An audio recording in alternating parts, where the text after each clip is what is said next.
Good morning, everybody. Good afternoon and good evening. Welcome to the Remembering. Today we were meant to have a special guest with us, Rob. However, he's running a little bit late. He had an appointment that has popped up that he had to attend.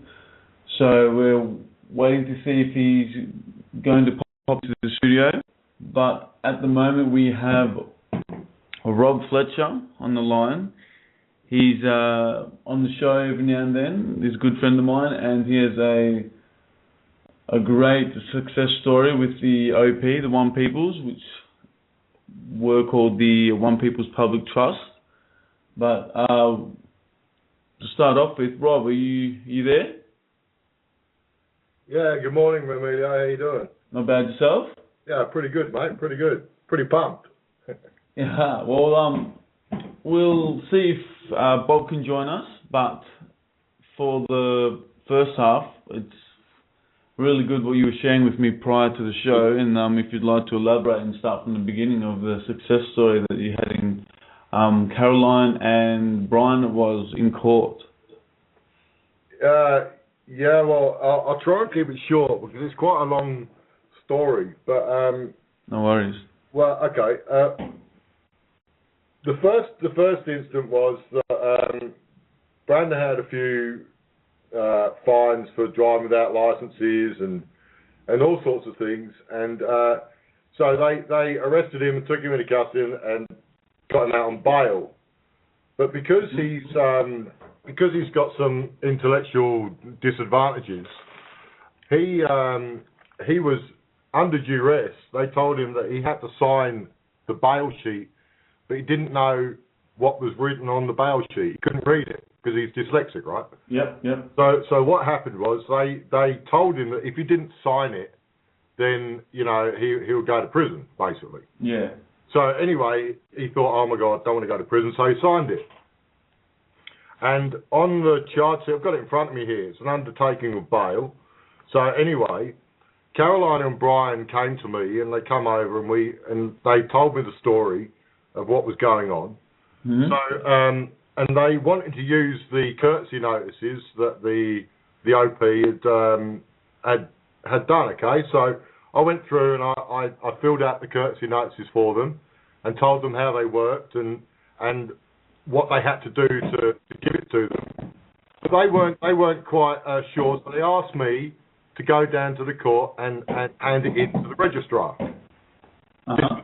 They asked me to hand it into the registrar because they weren't prepared to do it because they didn't understand it very well. But I went on their behalf and went down to the court, and I walked through the front door and there was security guards there anyway.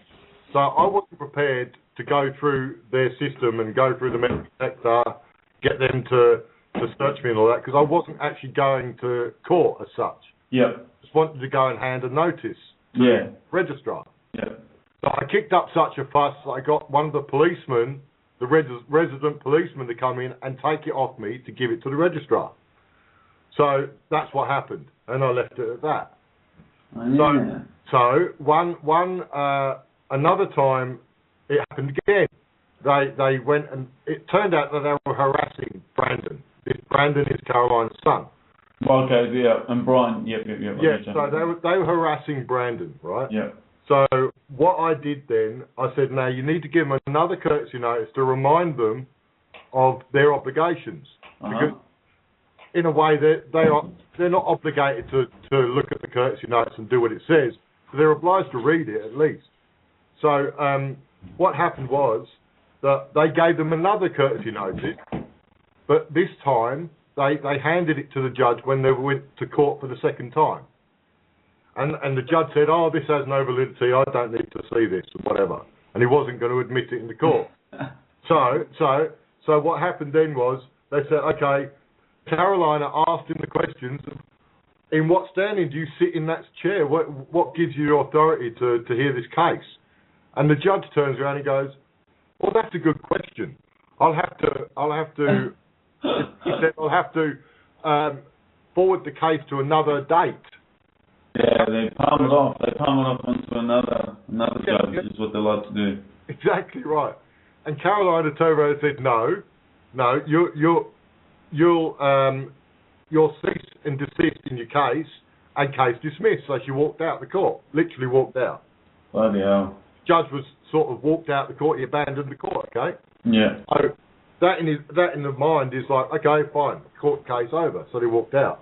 And then, this is crazy, they had another case, right?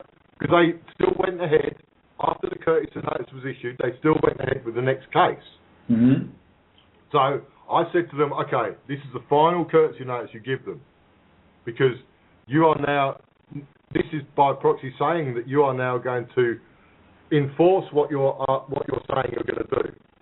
Right, the final courtesy notice, then they sent it and gave it to the judge again, the second case. So anyway, the case went ahead, and the judge said, oh, well, Brandon's not here, so I'll sign a paper to say that there's a non-attendance of court. So Caroline said, no, we're actually here on behalf of my son, and we can hear the case because I am his mother. Yeah. Right?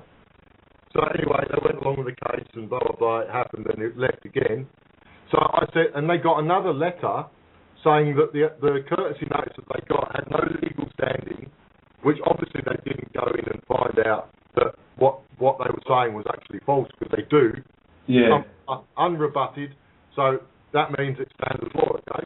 Uh-huh. So they went in and gave the first, I said to them, you send this with the courtesy notice and the invoice to say that this is the amount of money that they owe you now for doing the things they want you to do. Yeah, the invoice. Everyone in a way has a price, right? If anyone wants to do, someone asks you to do something, Mm-hmm. you know, that is outside of your normal sort of daily routine, well then people have to pay for that, because it's like you getting a subcontractor in to do some work. Yeah. You turn around and say that the invoice they gave you isn't a valid document, so you don't have to pay. Well, that invoice still stands, because it means then that the invoice is a legal document. Doesn't matter where you are in the world. If you get an invoice, that's your notice to pay. Okay. Yeah. Hey Rob, quickly for the butt in. I'm just looking at the chat, and the guys are saying that it sounds like you're underwater, like it's chopping. It's like it's chopping in and out, but I can hear you really clear. Yeah. If anyone's listening live now, feel free to write in the chat if it is getting any better, or if it's getting any worse. But the recording, hopefully, if it's sounding choppy on that end, the recording might be that as well. But keep us posted, guys. So keep going, Rob. Thanks, everyone. Yeah, so I've put my headset in. I don't know whether that's any better. If people might give that a crack, and we'll see if it's any better. Okay, so where did I get to? I got to the invoice stage. Well, Rob, I'll pop someone in. I'm just seeing, because Darius said he might call in, so I'll just unmute this 8581 caller and see if he's got a question. Hello, are you there? 8581? Yes, hello there. How you going? How you doing? This is Prince, better known as Hi, Flo. How you doing? Not bad. You got a question, or are you listening in? I'm listening, and I've always had this dream ever since this whole OPPT thing came up, you know. It always kind of just comes all the way back down to, like, why are we even paying attention to certain things, like as far as the usage of money, the illusory situation of ownership. Like, why do we sit here and do this to each other? I'm homeless, and I just got back from being in the ASRA welfare building, and I couldn't even get my mother's case taken care of today because they ended up losing the paperwork, and we sat there through their daily business hours waiting to be seen. And when we finally get someone to talk to us, it's like, oh, they say your paperwork has been lost, come back later, or just fill out this paperwork again. I says, no, you guys have our information 10 times over. I've been through the system enough times, monotonized through the system, and monetized. You understand me? Yeah. They send me through a cipher that spins me around. And if I don't act accordingly, specifically, and and to the T of how they asked me, I don't get the benefits, and I have to go back and start over again, as if I missed a step and I have to redo all these steps all over again. You see, and I'm simple. I'm not one of those kind of people, who looks at some, about your situation and just looks away from it. I look at it and I stare at it and I say, how can I help? If there's a man beating his wife in the street, I says, can I take that guy? And I look around. If there's someone that can help me take him, because I don't appreciate this. I don't want this to happen. Somebody was getting a ticket on the side of the road. I said, cornstarch, I don't have any of my foreclosure flyers to at least courteously notify these people with no enforcement, with only the enforcement of truth, honesty, respect, and integrity. You understand me? That this is unlawful, this is unjust, and this is infringing upon someone's free rights, free will. I want to just give a foreclosure. I don't want to even give foreclosure flyers anymore. A courteous notification that you should not live for money, you should live for love, and the conversation should end there. Then we shouldn't even talk about it anymore. Live for love, not money. Done. Absolutely, no courtesy notice, no foreclosure flyer, no declaration of absolute freedom, no I notice, no UV exchange. Just live for love, not you know what? the representation thereof. Exactly. I'm very optimistic that all this courtesy notice and what the OPPT has done and what One Peoples are doing now, and everyone's sort of waking up to that exact understanding, is that we will hopefully, and I do believe that we will get to exactly what you're talking about, getting to that love and putting all aside the paperwork and the monetary and all that sort of stuff. But maybe these instruments right now will get us to that. That's what hopefully will be the case. I do firmly believe that's exactly what's going on now. But yeah, I couldn't agree with you more, man. Thanks heaps for that. That was really, really good. You there? Thank you. I appreciate it. Yeah, I just muted myself because I'm having trouble hearing. My Wi-Fi isn't working very well right now. That's okay. And then my mom walks in the room, so I don't have a real quiet environment around right now, so it's a little difficult. Oh, good. So I just muted Thanks myself, for calling in. So, I could hear you guys. Beautiful. Thank you for calling in. I appreciate you guys. Yeah, no, you too. Thank you very much. Thank you, mate. Thank you. All right. Yeah, that was awesome. Thank you for calling in, Prince. That was definitely influential. I love that. So you can tie that straight into where you were going, Rob. That would be perfect. Yeah. I totally agree with what Prince said there, because these bits of paper that we're sending to people really is only a notification, as he said. I mean, we want to get rid of all of this. We don't want to keep sending people invoices, sending people courtesy notices, and sending people, just telling them that what they're doing is wrong. These people should know already. Yeah.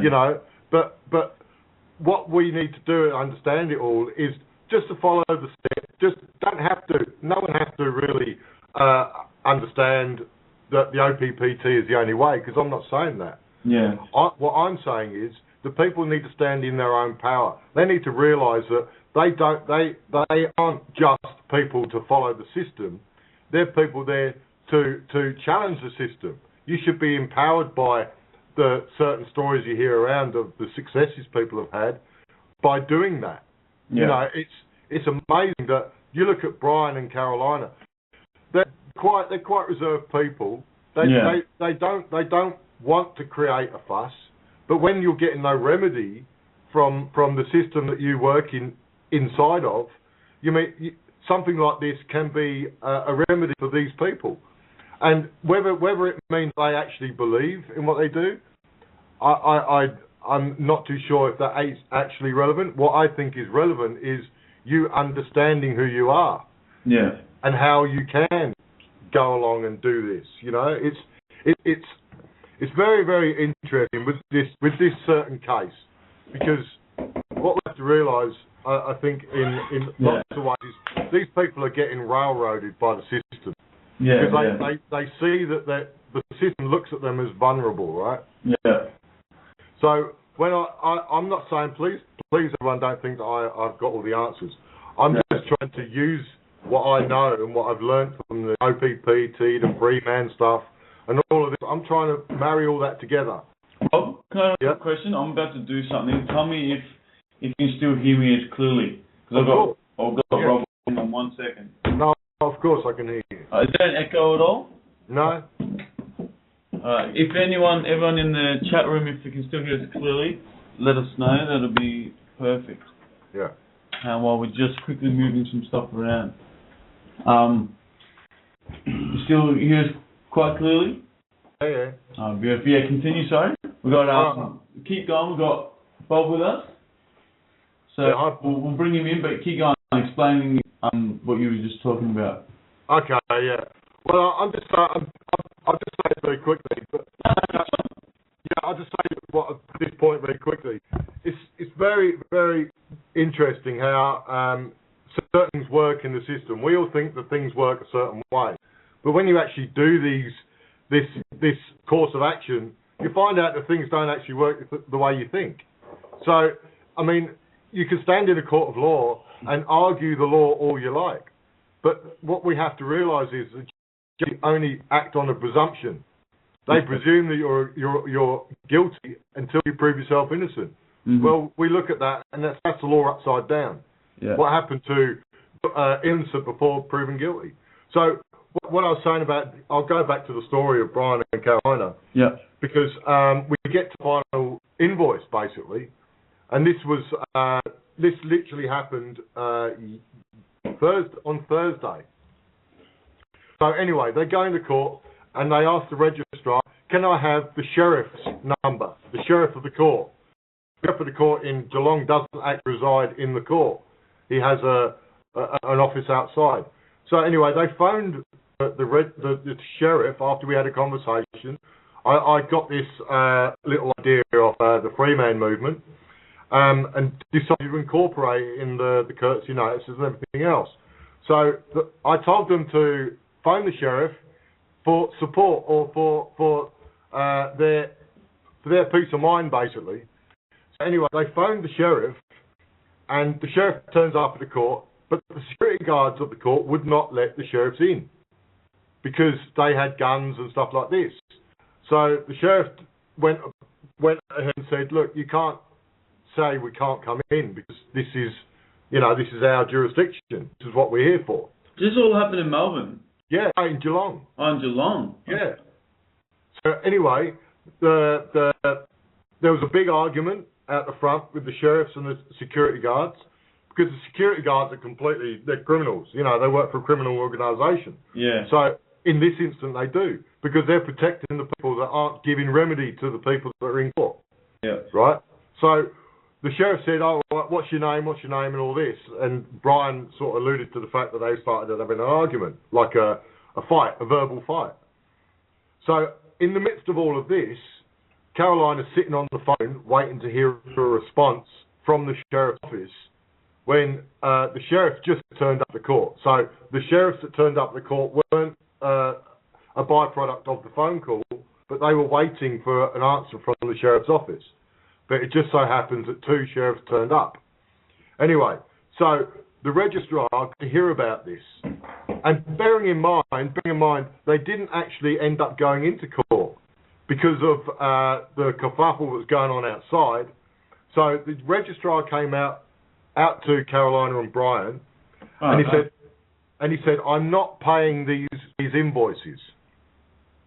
And as I said to you before, that's like you saying to a subcontractor after doing some work for you, that I'm not going to pay your invoices because they're not valid. Yeah. They're not legal documents. So anyway, the story went that Brian said, "No, they are. They're globally, everyone pays invoices to whatever means. It doesn't matter." Mm. So anyway, he said, "Well, I'm not going to pay it." And Brian said, "Okay, fair enough." So the registrar said, "But here's your charge sheet. And he stamped it, "Case dismissed." Really? Yeah, case dismissed. And he said, then he said to Brian, "Your kid keeps breaking the law. We're going to get him in prison." So it was all a threat, right? It was all a big threat. Bloody hell. So what happened was that they ended up just walking out the court with nothing, with no court case going on. So to this day now, and this is like a win for them because they've got all charges dropped. all the traffic fines. It's up to about $3,000 in traffic fines. Wow. Thrown out of court because their reason, the fact is that they could not prove who they were. They could not answer Carolina's question of who are you, basically. So the Freeman's part of that worked with the courtesy notices, which was absolutely amazing because, you know, it just shows you, doesn't it, how people, by doing and being who they are, actually stop people infringing on you, infringing on your energy and your sweat equity and all that, what you put into people standing up for what they know is true. That's exactly right. And if you can take something from this little story, then it just shows you that things like this actually work. Yeah. If you just stand in your own power and tell, if you need to come to me and ask me to do anything, I mean anything, that comes with a price. Whether it be monetary, whether it be cease and desisting in their action, or whatever. It doesn't matter.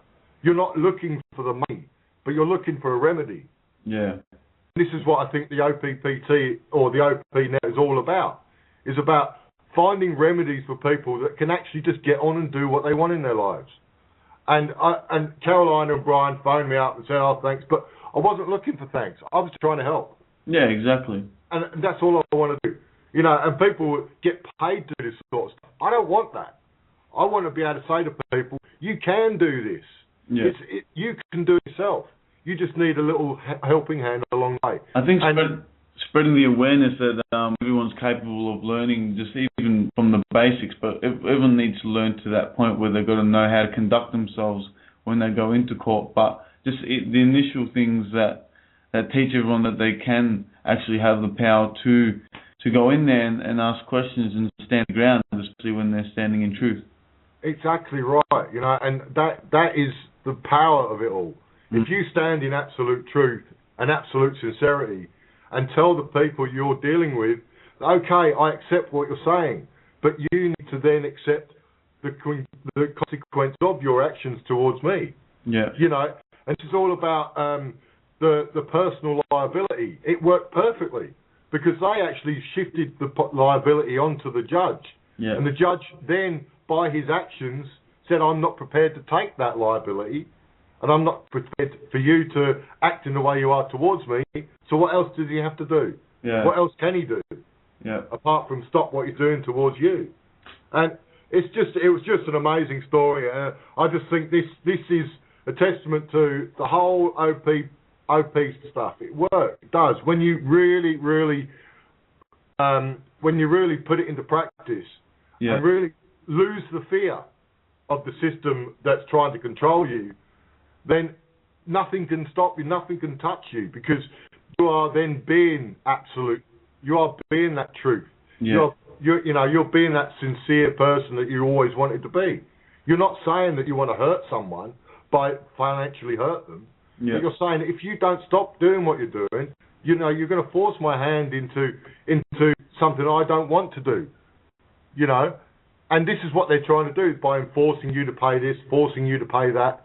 You know, it's something that they're trying to take from you, like a part of your energy. Yeah.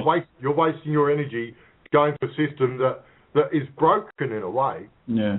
So what other remedies do we have? You know, there's many. No, I wasn't saying that. I was just saying what with all of these little things we're trying to do. Yeah. You know, for the system we work with, there is no other remedy apart from paying them. Yeah. But when you turn around and say to them, hang on a minute, there is something else I can do to stop you doing what you're doing, then you don't want to harm them in any way, but really you just want to educate them. Yeah, you just want to educate them. Yeah. You want to educate them in what they're doing is actually wrong. Yeah. Because they're trying to steal off you. It's like embezzling money in court.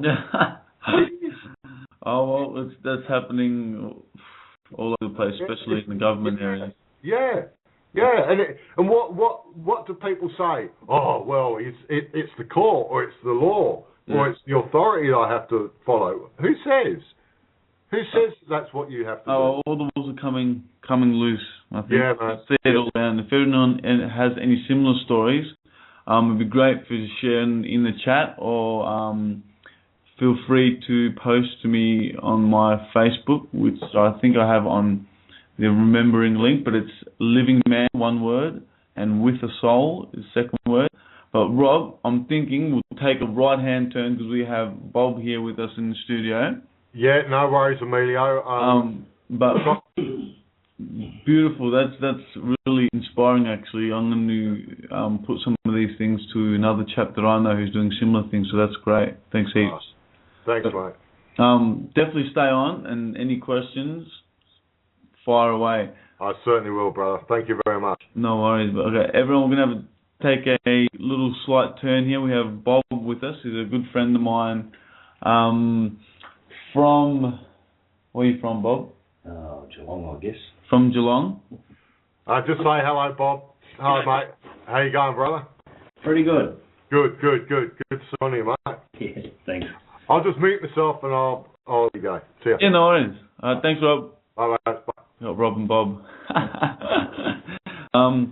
All right. If anyone had a prior look at the remembering, there's only a little paragraph, but we're going to have a discussion about Bob's experiences and the things that he's come across in his journey so far. So maybe if you want to give a little brief where it all started, sort of thing, and how.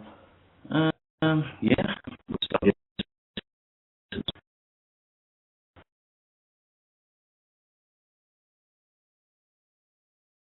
I had a straight mark appear on my body.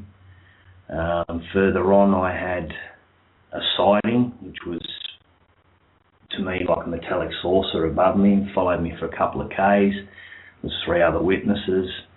Had a few lights on it and such. And, how old were you? The saucer incident, I'm guessing 26, 28, something like that. Maybe 24. Yeah. Not real great with time. That opened my eyes up a lot, and I seen that, and I thought, what's going on, you know? Yeah. And then soon after, I went to a UFO convention, and I seen a couple of different stalls there with people dealing with things like abduction and sightings. And I seen a mark on a photo on a man's body, and it was identical to my mark, and that got me real curious. Mm-hmm. And I asked them about it, and they sent me over to another stall, and I met this woman who had a support group for abduction and experiences. Oh, really? Here in Victoria? Yeah, this was in Melbourne. Okay. This was in the better times when they had more of that sort of stuff around. I don't see a lot of it now, sadly. Yeah. And then, so I came to a meeting. It was a Christmas break-up. I met the group loosely there. Good time to listen to them all talk, which was fascinating. And then I started going to meetings and learning a bit more about it. By this time, I was reading books and trying to figure out what was going on. Done a bit of regression hypnosis and remembered a few things out of that. What's for the listeners who are not quite sure about regression hypnosis? That's, if you'll elaborate a little bit. That's so they take you back to a time such as, say, the dreams, for instance. Yeah. And so the dreams are really weird and out of place. They just stick with you. They're so lucid and vivid, you know, in your memory, and you just think, I haven't forgot one detail. I think it's your subconscious saying this is really important. Oh, yeah. You know? And then you start to explore it, and you realise that it can be a screen memory of an experience. So, like Whitley Strieber's wrote a lot about that in his books. Things like owls and wolves.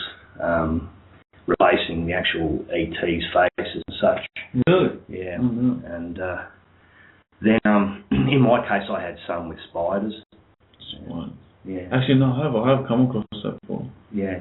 Mm-hmm. Well, I've actually been handed some stuff from the head of that group. She done some stuff on spiders with a couple other abductees. So, yeah. That was interesting as well. Then I kept on my quest. I kept trying to find out more and more about what was going on. Also looking into all the other things such as even reincarnation, PSP, the whole, just opens you right up. The whole etherical. You just get hungry for the big picture. Yeah. And then I had another sighting, and that was with my family, and there was 4 other witnesses. That was a big, it could have been one of these, they talk about kilometre-long type of motherships, the cigar-shaped things, the sea around Mars and things they say. Wow. That was just on sunset, it was daylight. I couldn't believe all the other traffic on the road. Daylight? Overlooking it, yeah. Daylight. Yep. Amazing. That was just over Beaufort in just Ballarat, the Western Highway, somewhere around there.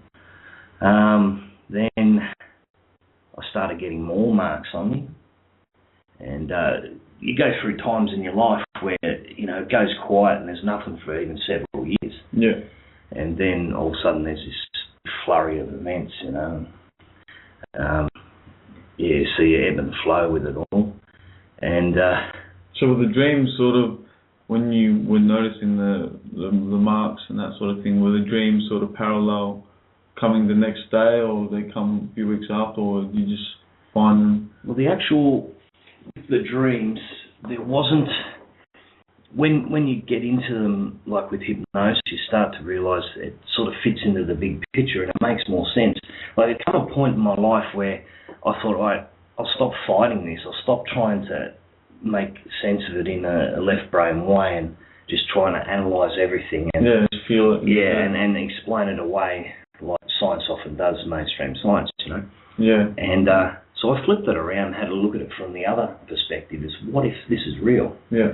And then I started slotting this into all the rough parts of my life. Yeah. And it all smoothed out and all run. I realised this sort of fits more comfortably with what's going on, whereas the other stuff was the crazy stuff. Yeah, okay. I don't know if you...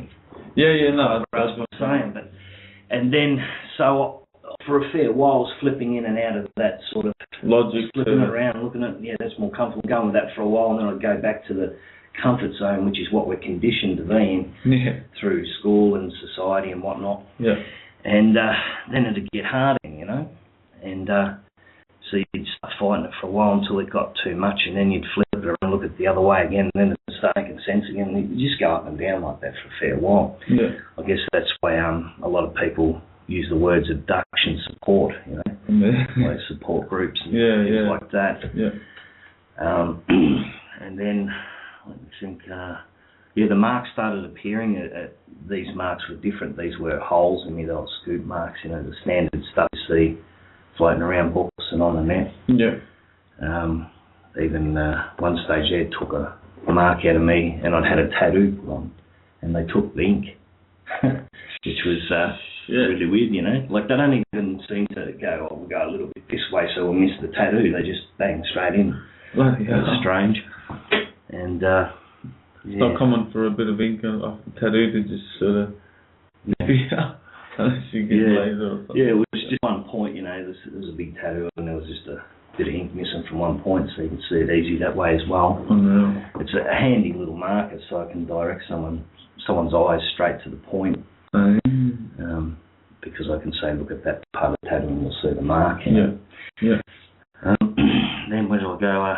Then I started wondering if some of the stuff in my head that was going on was real. Hence, like the. Is this late 20s? Would you no, now I'm getting up to. 30s? I'm late 30s now. Okay. Yeah, I'm 46 now. Yeah. And so I started thinking, this seems real. This like telepathic communication that's going on. Plus, at the same time, I was doing some regression. I was realising that I was telepathically talking to these things. Well, I like to call them now something like people, but I like to look at them as things, creatures. I think that's a bit disrespectful. Yeah. And so then I started to think, what if you can do it all the time, And I've always been wary on channeling, because it can get quite bizarre and you just don't know what to trust from anyone, even possibly yourself. That's my opinion on it. Yeah. Although there's some bizarre stuff that seems very realistic, comes from channeling. Oh yeah, of course. I'm sure there's good ones out there. Yeah, definitely. Yeah. And then so I sort of asked questions. I set up a couple of tests, a couple of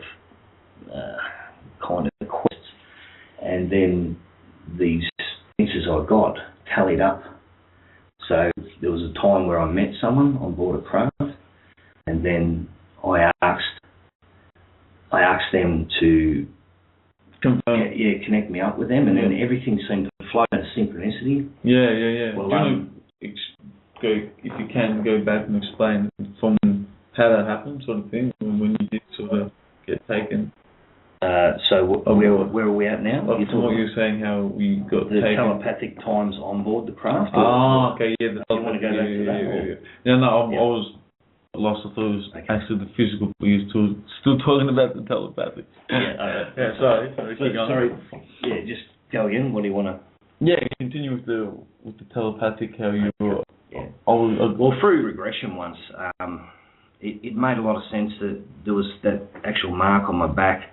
I was trying to figure out when that happened, and I went back into a regression, and then I've seen these beings, and they rolled me over on the bed, and they were, I think, actually I was on a bench, but I wasn't looking much at that sort of stuff. I was just looking at the beings. Yeah. And then I said to them, I'm going to keep fighting you, and, I'm going to keep resisting you. So let's do a deal. How about you show me what this is all about? And in return, I'll comply. I'll make it easy for you. I won't struggle. So it's going to happen anyway. Yeah. And it's harder for me resisting anyway. Yeah. And what am I resisting? I don't even understand the full picture. Yeah. And I still don't. But so anyway, they seemed to huddle and have a discussion, and I got a couple of glimpses of what they were talking about, and it turned out I realised they had a hierarchy, and there was another. I think it was another race that were above them that they had to get permission off. They were afraid they were going to do the wrong thing if they complied with my ultimatum sort of thing. No. So that turned around, and they ended up agreeing, and it was under strain that they agreed, but I didn't realise how clever these guys are. They actually agreed to show me everything about me, but nothing about them. So that was a strange journey for me, because there was so much synchronicity. It was just off tap at that time. It was like books turn up, there was videos turn up, there was people knocking on the door at the right time telling me things that were very relevant to what I was trying to figure out. Then there was these telepathic messages going on in my head at the time, basically steering me this way and that way, and it was an incredible time. It's very hard to explain, and it's only a small piece of the big picture of what I'm discussing today. Did you want to, Rob, you there? Did you want to ask a question? Yeah. Hi, Bob. How you going, bro? G'day. Yeah, Bob. As I say, this is just amazing information. I must admit, but can I just ask?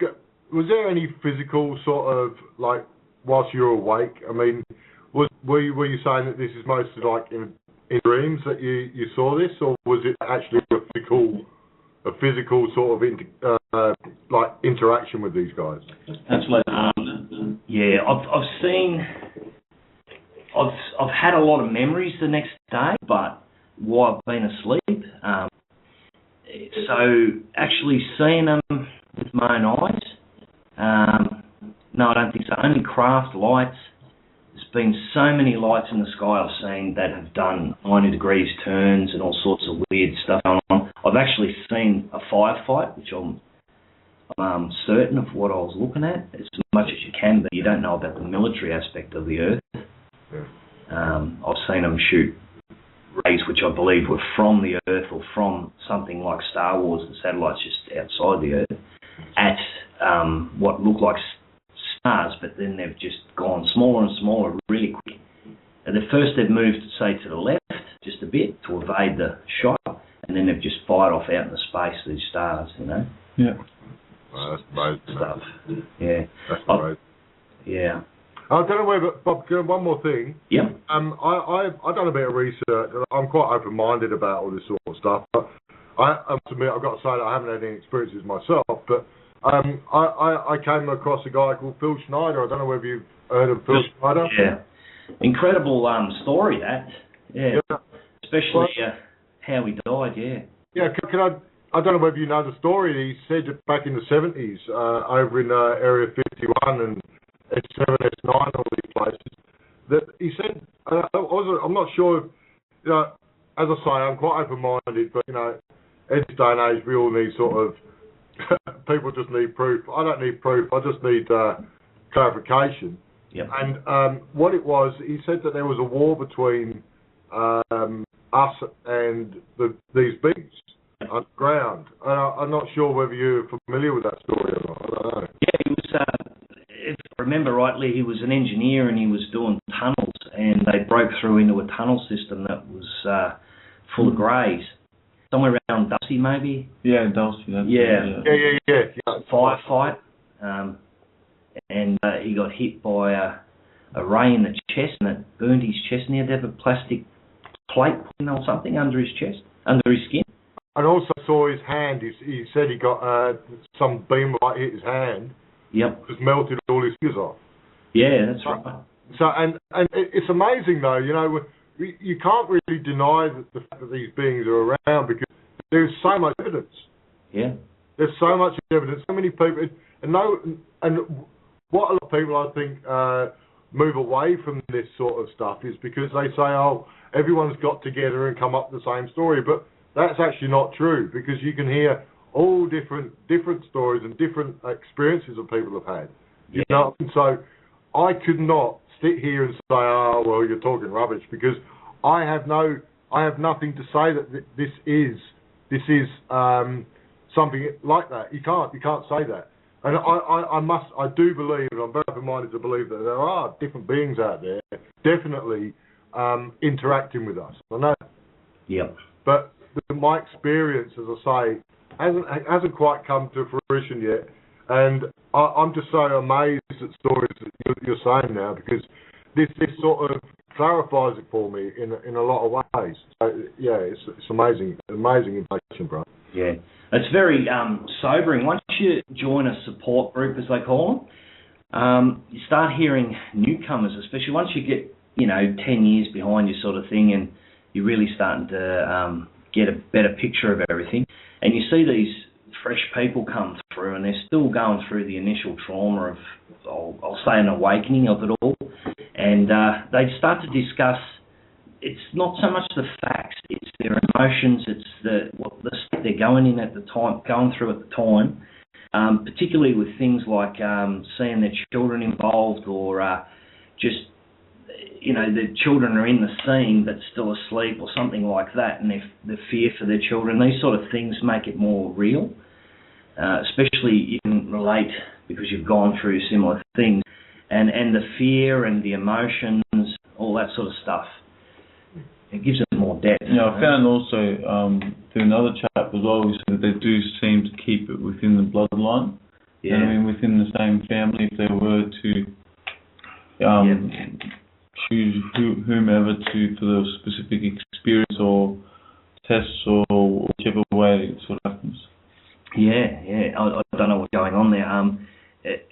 It's suspicious. It seems like there may be a bit of genetic tinkering going on, but I don't know enough about our genetic to know if we can disprove that. Yeah. I don't think even the professionals who claim to be professionals know this shit about the genetics and DNA strands, especially when you go into how it's meant to be disconnected a large portion of it and only running at a small percentage. But did you want to continue? We've got 12 minutes, but I'm thinking what we'll do is go until the end of the show, and then maybe we'll continue on to next week. Yeah. If you want to do that, so then you can make sure I'm free next week. And, awesome. But from where you were talking about that. So genetics are a big interest for me. As if I can borrow the word veteran at all now, you're always trying to make sense of what are they doing. What do they want? What some of the thoughts that have really been powerful that I've kept tossing around my head and I just can't get the proper answers for is, you'd think if they came down here and they took one chunk of flesh from us, you'd think that'd be enough to possibly, or say, seeing you hear about this all the time, you'd think that'd be enough that they could replicate. If they say they're just making other beings, either splicing sort of thing, or just a breeding program, keeping it true line sort of thing, and say putting these people on other planets, for instance, why would they need to keep coming back? Yeah. You know? And this is the biggest question that haunts me of late, and I wonder, the only thing I can come up with is that they're monitoring something they've done. Hence the experiment that a lot of us come to understand that it's possibly like say you plant a seed in a pot plant, and then you go out tomorrow and look if the seed's good. Then you go out next week and say, oh, the plant's getting bigger. You know? And you have to look to see, to see if it worked. And I don't know, it's probably a poor analogy, but... No, it's a very high possibility, definitely. I'd be doing the same thing. And then you see this, when you look into abductees quite often, you start to look, you see a lot of suspicious events that go back into the family line. Yeah. And I wonder how far they go back, actually. Who knows, mate? Yeah. It's hard to ask the dead, isn't it? Yeah, exactly. But do you want to go back to that experience what you were talking about before Rob was asking that question? When we're talking about how you had to deal with them, if you let them know, if they tell you what was going on. Well, I guess the things that were going on, there was a combination of, I believe, some interference from them, and there was it had opened me up for the more information that was coming in, the more I was hungry for more. Yeah. So I had my eyes open and looking around, so I started piecing together a lot of puzzle. And what I found out in the end is the clever buggers they showed me everything about me. They'd honoured the contract, black and white. There was no grey area in there at all. They'd said, yes, we'll show you what it's got to do with you. They showed me a lot of what I went through. Yeah. And I had flashbacks. And the weirdest case was I went on a trip overseas, and just before I went, I asked them to do 3 things, which is a bit foggy in my mind now. But one was just simply produce some orbs on the plane, because at the time I hadn't really seen any orbs, and I've been reading about them. Yeah. Another one was, have a stranger approach me and blow my mind, Say something that's very relevant, just flip me on the arse, so to speak. And then the other task was use your imagination and do something creative and just blow me away with that. Yeah. And that one was the strangest of all, because I was sitting there having a meal, and I got a message through that said a certain song was going to play, and there was a singer. And if I remember rightly, it was a woman. And the first song she was going to sing, I announced it to everyone at the table. And sure enough, she sung that song, and that song was relevant to my family that I was away with at the time. Wow. And that, everyone's jaw dropped at that. And then the second singer come out after she sang about 6 or 8 songs, which is not many. If you look at the mathematical probability of that, that's quite bizarre on its own. And then the guy come out, and his first song, I announced that. And that was my friend's funeral song, so it was very important to me. And so then he started singing that song, and everyone just blew away. At that moment, it was like a video was playing in my head. My whole life flashed through my mind, my whole life. And similar, I suppose, is what a near-death experience would be, as people describe sometimes. And in that time, there was a little bit of narration, And basically what they said to me is, we've been watching you the whole time. We've been with you every step of the way. And they showed me what the funeral song was playing. They showed me loading the coffin into the car.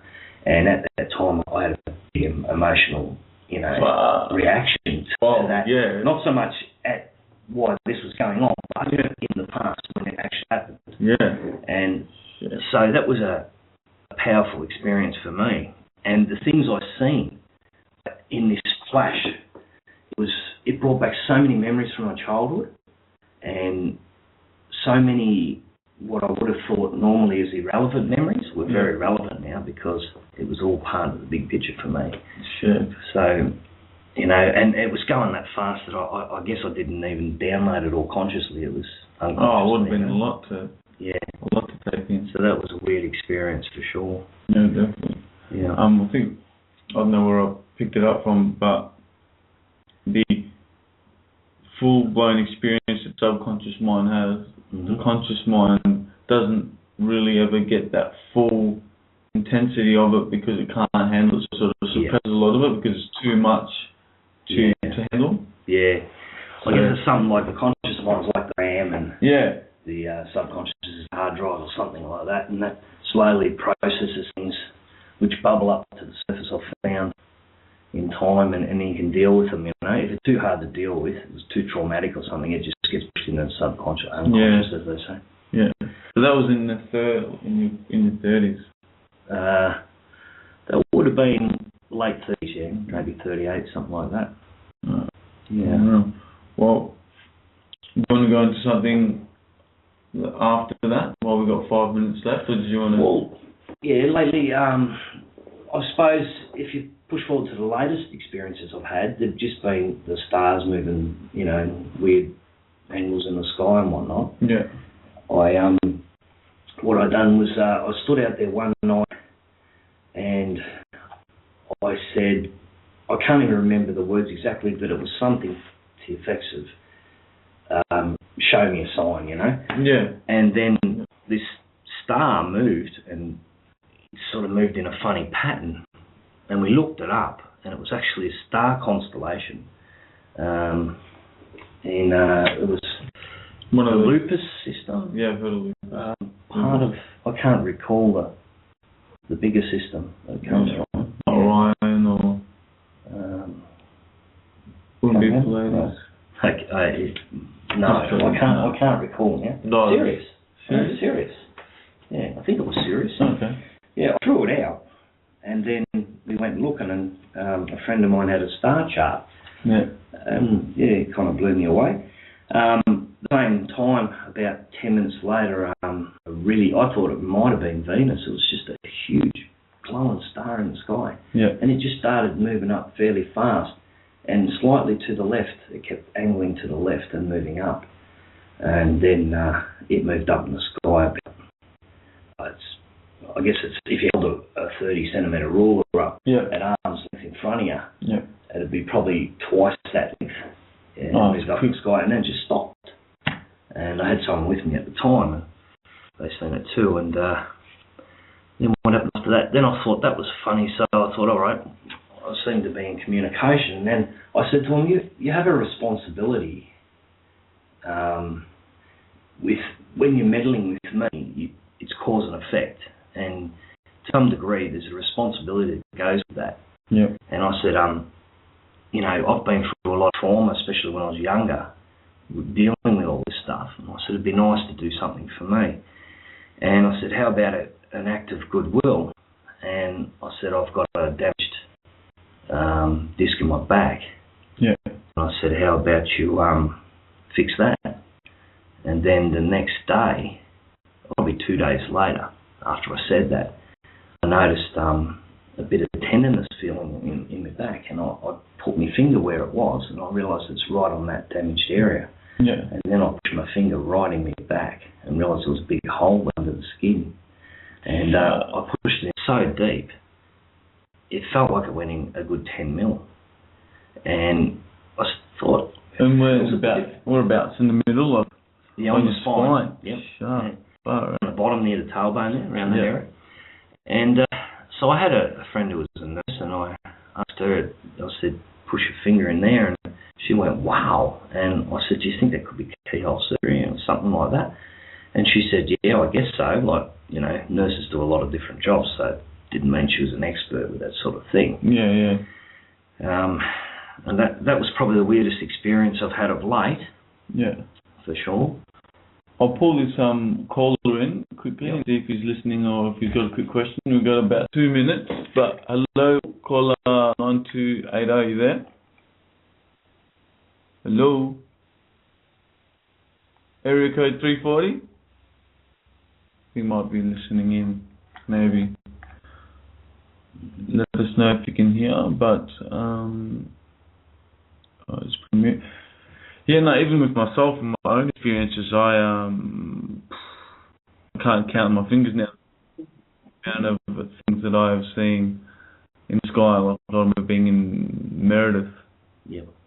And me and my uncle sitting on the back porch, and both open-minded, but the rate and the angles and the speed and that light moved and pulsated. There's nothing that you could put down that's made that we know of anyway commercially. Yeah. So there's no question or doubt about it. There's definitely things going on. But we've got 60 seconds left. If Bob's more than happy to come on next week to elaborate more on some other things that have happened to him, if he's able to make it, we'll definitely have him on. Is there anything you want to leave us with in the last 30 seconds? Me? Yeah. It just frustrates me. I wish people would look up more. Yeah, just have a look. I go out there, it could be, communication, but I go out there and I look up, and within 10 minutes I often see some dark-looking stars or whatnot. For at least 10 minutes. Yeah, just keep your eyes. I wait 10 minutes and there it is. And I'm talking like a month ago, it was 9 o'clock at night. That was my, happiest hour to go out and see them. Yeah. Well, everyone, thank you for listening in. We'll be on the show next weekend, and thank you for tuning in. Thanks, brother. See you Thanks, soon. Rob. No, mate.